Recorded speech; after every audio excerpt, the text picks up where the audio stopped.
नमस्कार। जय जय राम, जय सिया राम, जय हो बागेश्वर धाम सरकार, जय हो हनुमान जी महाराज। मेरे प्यारे सभी दर्शकों, आज की इस वीडियो में एक बहुत ही रोचक जबरदस्त कहानी लेकर के आया हूँ कि हमें अपने घर की स्त्री को, अपनी पत्नी को, आखिर वे कौन तीन लोग होते हैं जिन तीन लोगों के पास कभी भी सपने में भी नहीं छोड़ना चाहिए, क्योंकि ये तीन लोग बहुत ही दरिंदे होते हैं, खतरनाक होते हैं। चाहे उन पर कितना भी भरोसा हो, विश्वास हो, लेकिन इन तीन लोगों पर तो विश्वास करना ही नहीं चाहिए, और ख़ास तरीके से अपनी पत्नी को उन लोगों के पास छोड़ने के बारे में। तो बस चलिए हम लोग इस किस्सा को एक कहानी के माध्यम से शुरू करते हैं। तो एक बार की बात है कि एक बनिया, जो इसका काम ही था व्यापार करना, तो उसने अपने घर के जो कुछ भी ज़मीन जायदाद थे उन रुपए पैसों को लेकर के वह जो है लेकर के चलता है शहर में कुछ बड़ा व्यापार करने के लिए। तो अपने पत्नी को भी ले लेता है और वो अपने पत्नी को साथ में लेकर के चलता शहर के लिए। लेकिन जब शहर के लिए जाता है ना, तो रास्ते में कुछ लुटेरों ने उसके पास जो कुछ भी धन दौलत पैसे जायदाद थे उन सारे के सारे पैसों को लूट लेते, 1 रुपया सिंगल फूटी कौड़ी भी नहीं छोड़ते। बेचारा वो बढ़िया बड़ा दुखी होता कि आखिर अब कैसे क्या होगा, क्या चीज़ें होगी हम लोगों के पास, अब कैसे व्यापार करेंगे, सारे के सारे पैसे तो लुट गए। लेकिन अब रही बात खाने पीने की भी बात, तो उस बनिया की जो पत्नी थी उसके एक हाथ में जो चांदी का कंगन था वह जो है छूट गया था और उन लोगों ने नहीं ले पाया था। तो बस वह चांदी का कंगन को गई बेच दी और फिर उससे जो खाने पीने का कुछ दिन का गुजर बसर हुआ। लेकिन वह बनिया बड़ा ही चिंतित था कि आखिर हम यहाँ पर नया व्यापार कैसे शुरू करेंगे, उसके लिए तो मुझे ढेर सारे पैसे की ज़रूरत चाहिए, कुछ पैसे भी तो मिल जाए तब तो शुरुआत करें। लेकिन उसे तो पैसे कहाँ से मिले, उसे जब कुछ भी समझ नहीं आता है तो बेचारा इधर उधर घूमता ही रहता है, कुछ काम के सिलसिले में कहीं कुछ तरीका मिल जाए। तो उन्हें एक जो है साधु बाबा नजर आते हैं, जो एक पेड़ के छांव में बैठ करके वह कुछ लोगों को नए नए ज्ञान की बातें उपदेश दे रहे थे। तो उस बनिए ने सोचा कि शायद ये साधु बाबा मेरे को अच्छा कुछ ज्ञान की बातें अवश्य ही बताएंगे, और वह साधु बाबा के पास जाता है, उनके उपदेशों को सुनता है। उपदेश सुनने के बाद वह वहाँ पर रुकता है। उसने बताया कि साधु बाबा आप मेरी सहायता कर सकते हैं। उसने कहा बोलो किस चीज़ का सहायता चाहिए। तो उस बनिए ने कहा देखिए मैं यहाँ से आया हूँ यहाँ पर व्यापार करने के लिए, लेकिन रास्ते में जो कुछ भी मेरे पास पैसे थे उन लुटेरों ने लूट लिया, और मेरे को नया व्यापार कुछ शुरू करने के लिए मेरे को कुछ पैसे चाहिए। तो उसने कहा तो मैं तुम्हें पैसे दे सकता हूँ, लेकिन नहीं मेरे पास तो इतने पैसे नहीं है, क्या तुम मेरे पास इस उम्मीद से आए हो। उसने कहा नहीं मैं इस उम्मीद से नहीं आया हूँ, बल्कि मेरे को आप कोई ऐसा सेठ बता दीजिए कि मैं अपनी पत्नी को उसके पास गिरवी रखना चाहता हूँ और जिसके बदौलत मेरे को कुछ पैसे मिल जाए, और फिर जब मेरे पैसे मिल जाएंगे, जब मैं पैसे कमा लूँगा तो फिर जो उस सेठ का ला करके वापस कर दूँगा। फिर उस साधु बाबा ने कहा ठीक है कोई बात नहीं, चलो मैं तुम्हें एक सेठ का मैं पता दे देता हूँ।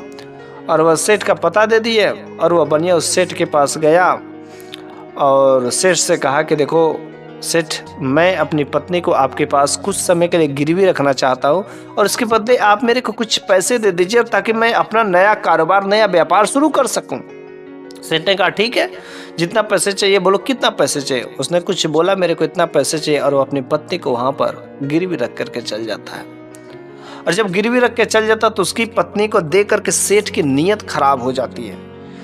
अब वो मन ही मन सोचने लगता है यार ये बनिया तो मेरे पास छोड़ करके ही चला गया है, लेकिन क्या कोई ऐसा तरीका नहीं हो सकता है कि ये बनिया की जो पत्नी हमेशा के लिए मेरे पास रह जाए, किसी तरीके से मैं उसकी पत्नी को अपने पास ही रख लूँ, उससे मैं हड़प लूँ, उसको मैं खाली हाथ में लौटा दूंगा।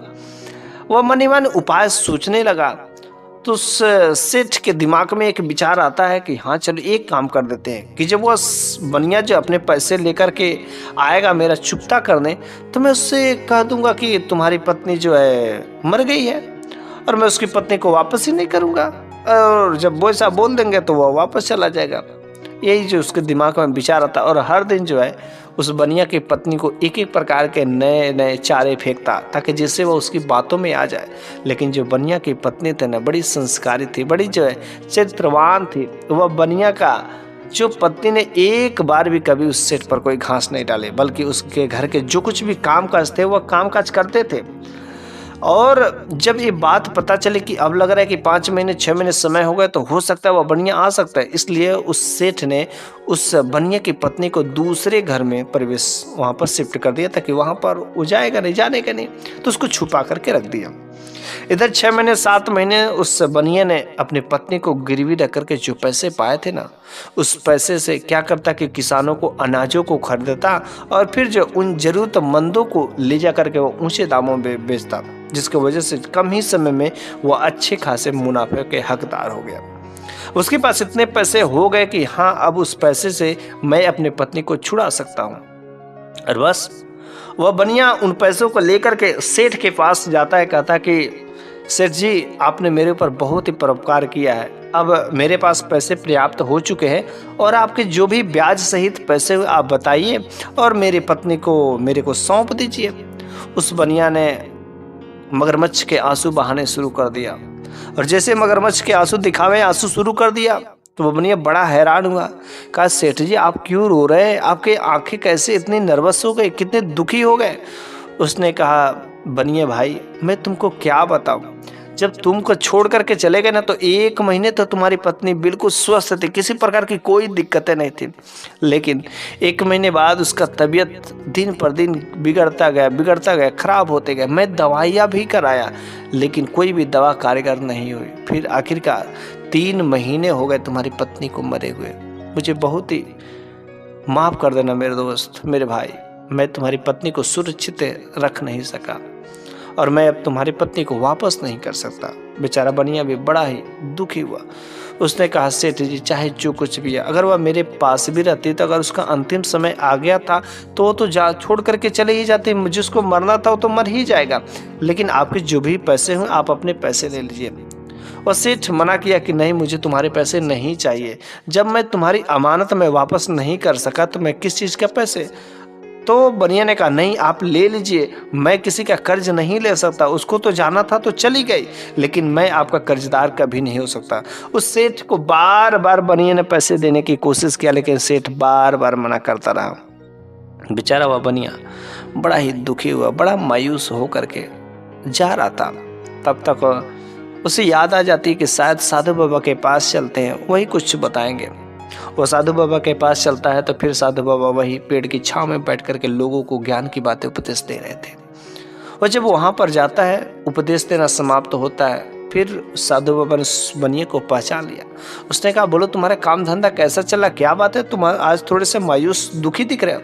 उसने कहा, हाँ महाराज कुछ ऐसी ही बातें हैं।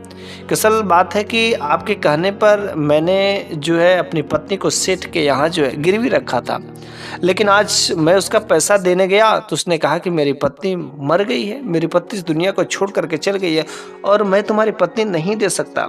बल्कि जो साधु बाबा थे एक दिव्य पुरुष थे, भगवान के भक्त थे और किसी की भी अंतरात्मा को दूर से ही जान सकते थे।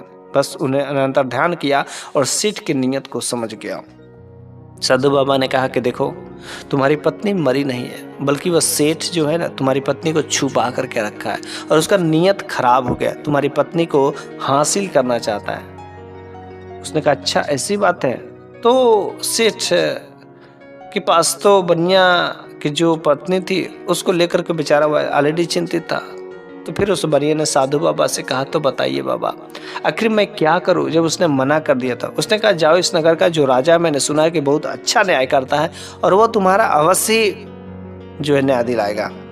बस वह बनिया जो राजा के पास गया। जब राजा के पास गया तो राजा ने कहा, अच्छा ठीक है, मैं जो है उस सेठ को मैं गवाही के लिए प्रस्तुत करता हूँ। सेठ को राजा के दरबार में बुलाया गया। फिर राजा ने उससे सेठ से पूछा कि क्या बनिया ने तुम्हारे पास अपनी पत्नी गिरवी रखी थी। उसने कहा, हाँ गिरवी तो रखी थी, लेकिन माफ़ करिए राजा साहब, इनकी पत्नी जो पिछले 3 महीना पहले ही इस दुनिया को छोड़ करके चली गई। मैं इनकी पत्नी को, इनकी अमानत को वापस नहीं कर सका, मैंने तो इनसे कहा ही था। तो उस राजा ने कहा, अच्छा बताओ तुम्हारे पास क्या कोई सबूत है, कोई गवाह है कि हाँ तुम्हारी पत्नी मर चुकी है, कैसे पता चलेगा। उसने कहा, हाँ मेरे पास सबूत है, गवाह है कि जिस डॉक्टर से मैंने इलाज करवाया था वो डॉक्टर भी है और फिर जो जिन लोगों ने दाह संस्कार किया था वे लोग भी गवाह है। फिर राजा के सामने प्रस्तुत किए गए और बात सत्य हो गई। जब बात सत्य हो गई तो बेचारा बड़ा मायूस हुआ। मायूस होकर के फिर से साधु बाबा के पास में आया। साधु बाबा से कहा, महाराज वो तो सेठ जो चालाक निकला को तो साबित कर दिया कि मेरी पत्नी जो है मर गई है, अब मेरी पत्नी नहीं मिलने वाली है। तो साधु बाबा ने कहा कि देखो एक उपाय करो कि तुम जो है महाराज राजा साहब के दरबार में जाओ और उनसे अकेले जो वार्तालाप करने के लिए कहो और उनसे कहना कि महाराज यदि आप जो है अपनी राजगद्दी को 3 घंटे के लिए अगर मात्र छोड़ दें तो आप का जो है मेरा न्याय हो जाएगा और 3 घंटे के लिए हम जो है वहाँ पर बैठेंगे। तो बस वहाँ पर जाना तुम कहना। फिर वो जो बनिया राजा साहब के दरबार में गया, अकेलेपन में बुला करके कहा, महाराज एक साधु बाबा है जो बहुत दिव्य पुरुष है, उन्होंने कहा कि तुम्हारा न्याय तभी हो सकता है कि जब इस राजगद्दी पर मैं 3 घंटे के लिए बैठूं। महाराज मेरी आपसे विनती है कि आप अपना राजगद्दी 3 घंटे के लिए छोड़ दें और बस वो साधु बाबा वहाँ पर बैठना चाहते हैं, फिर वो न्याय कर देंगे। तो उस राजा ने कहा अगर मेरे 3 घंटा बस राजगद्दी छोड़ने से अगर तुम्हारा न्याय मिल जाएगा तो मेरे को कोई आपत्ति नहीं, मैं 3 घंटा के 5 घंटे छोड़ सकता हूँ। अगले दिन साधु बाबा को दरबार में बुलाया गया और राजा ने अपनी राजगद्दी छोड़ दी और राज सिंहासन पर वो साधु बाबा बैठ जाते हैं। राज सिंहासन पर बैठते ही उस सेठ को दरबार में पेश किया जाता है और सेठ से उस साधु बाबा ने पूछा, अच्छा तो तुम्हारी इस बनिए ने पत्नी तुम्हारे पास गिरवी रखी थी वो मर गई? उसने कहा हाँ मर गई है। तो क्या प्रूफ है? उसने कहा मैंने तो बताया तो था, डॉक्टर ने इलाज किया था, तो उस डॉक्टर को पेश करो। उस डॉक्टर को पेश किया गया तो साधु बाबा ने पूछा कि अच्छा तुम इसकी पत्नी का इलाज करवाए? उसने कहा हाँ मैं ही इलाज करवाए। तो साधु बाबा ने कहा कि अच्छा बताओ तुम्हारे पास ये जो सेठ था तुम्हारे पास ये पत्नी को लेकर के जाता था इसकी कि तुम जो घर पर इसके आकर के इलाज करते थे? थोड़ा सा संशय में जरूर हुआ, लेकिन उस डॉक्टर ने कहा नहीं, मैं जो इनके घर पर नहीं इलाज कराने जाते थे बल्कि यह सेठ खुद मेरे पास आते थे और दवाइयाँ लेकर के जाते थे। उसने कहा कभी ये नहीं बताया कि दवाइयाँ किसके लिए लेकर के जाते थे? उसने कहा नहीं ये सब चीज़ें नहीं बताया। तो उसने कहा तुम रोज दवाइयाँ ले जाते थे और हो सके तुम ही ने कोई जहर वाली जो दवाइयाँ दे दी हो और जिसकी वजह से खा करके वो मर गई हो। तो बस से ही बात होती है कि वो डॉक्टर कांप उठता है, कहता है कि नहीं मैं ऐसा नहीं कर सकता, मैं लोगों का जीवन बचाता हूँ और मैं लोगों के जीवन के साथ खिलवाड़ कैसे कर सकता है? नहीं ऐसी बात नहीं है। उसने कहा तुमने एक बहुत ही गलत काम किया है कि तुमने दवा के बहाने जहर दिया और इसके बदौलत तुम्हें 50 कोड़े दिया जाएगा। बस 50 कोड़े की नाम सुनते ही उसकी हालत खराब हो जाती है और बस उसको जैसे जैसे कोड़े पड़ते उस डॉक्टर को वह तुरंत बकता जाता है, अरे मैंने कुछ नहीं किया, मैंने गलती किया, मैंने दवा नहीं दिया, वह झूठ में इसने बल्कि मेरे को 1000 रुपये दिए थे, मैंने कोई दवा ववा नहीं दिया। सारी की सारी बातें निकल जाती, बक जाती, कोई दवा ववा नहीं दिया था। अब बारी आती है कि जिन 4 लोगों ने दाह संस्कार किया था उन लोगों को साधु बाबा ने कहा उन 4 लोगों को भी पेश किया जाए जिन लोगों ने अंतिम संस्कार किया। तो उसने कहा कि अच्छा बताओ तुम लोगों ने दाह संस्कार किया? उसने कहा हाँ हम लोगों ने दाह संस्कार किया। अच्छा बताओ जब कोई भी बॉडी आदमी मर जाता है तो उसको नहलाया धुलाया जाता है, उसको तब जाकर चिता पर सुलाया जाता है, तो क्या तुमने उस औरत को देखा, इसकी पत्नी को देखा कि आखिर वह मरी पड़ी है कि जिंदा पड़ी है, बेहोश पड़ी है, कैसी पड़ी है? तो उसने 4 लोगों ने कहा नहीं महाराज हमने तो उसकी पत्नी को नहीं देखा, मैंने किसी को देखा नहीं, बस हम लोगों ने तो दाह संस्कार किया अंतिम, बल्कि ऑलरेडी उस सेठ ने सब कुछ करके कराया, बस मेरे को बुलाया ले जाने के लिए, मैंने वहां पर ले जाया और चिता सजाया जला दिया। उसने कहा नहीं तब तो तुम लोगों ने बहुत ही गलत काम किया, जब बिना अर्थी देखे हो सके इस सेठ ने किसी को बेहोश करके उस पर सुलाया, किसी जिंदा कोई सुई लगा करके बेहोश वाले इंजेक्शन दे करके सुलाया तो उसको जला दिए। तुम लोग इसके बहुत बड़े गुनहगार हो क्योंकि तुम लोगों ने एक जिंदे व्यक्ति को तुम लोगों ने जिंदा ही जला दिया। इस वजह से तुम लोगों को 100 कोड़े दिए जाएंगे क्योंकि जिंदे को जलाने एक बहुत बड़ा अपराध होता है। बस जैसे ही कोड़े पड़ने की बात होती है उन 4 की हालत खराब हो जाती है, बस सारा का सारा सच बोल पड़ते हैं। उन्होंने कहा नहीं महाराज हम लोगों ने किसी का कोई अर्थी का दाह संस्कार नहीं किया है, अरे इसने हम लोगों को 1000 रुपये दिए थे सब बातें बोलने के लिए, महाराज मुझे माफ कर दीजिए, हे साधु बाबा मेरे को माफ कर दीजिए। और इस तरीके से उसकी बात पोल खुल जाती है और जैसे ही पोल खुल जाती है वो सेठ जाता है और उसकी पत्नी को ला करके राज दरबार में पेश कर उस बनिया के हवाले कर देता है। बस अब राजा साहब उस गद्दी पर बैठते हैं और सेठ पर बहुत ही गुस्सा होते हैं। और सेठ को 5 साल के जेल में बंद करने का आदेश देते हैं। इस तरीके से उस बनिया की पत्नी उसको वापस मिल जाती है। मेरे प्यारे सभी दर्शकों, इस कहानी के माध्यम से हमें एक चीज़ तो ज़रूर ही सीख मिलती है कि हमें अपने पत्नी को, हमें अपने घर की स्त्री को कभी किसी पराये पुरुष के पास में या किसी अविश्वसनीय व्यक्ति के पास कभी भी नहीं रखना चाहिए। लेकिन हमें अपने घर की स्त्री को, अपनी स्त्री को इन खास 3 लोगों के पास कभी नहीं छोड़ना चाहिए।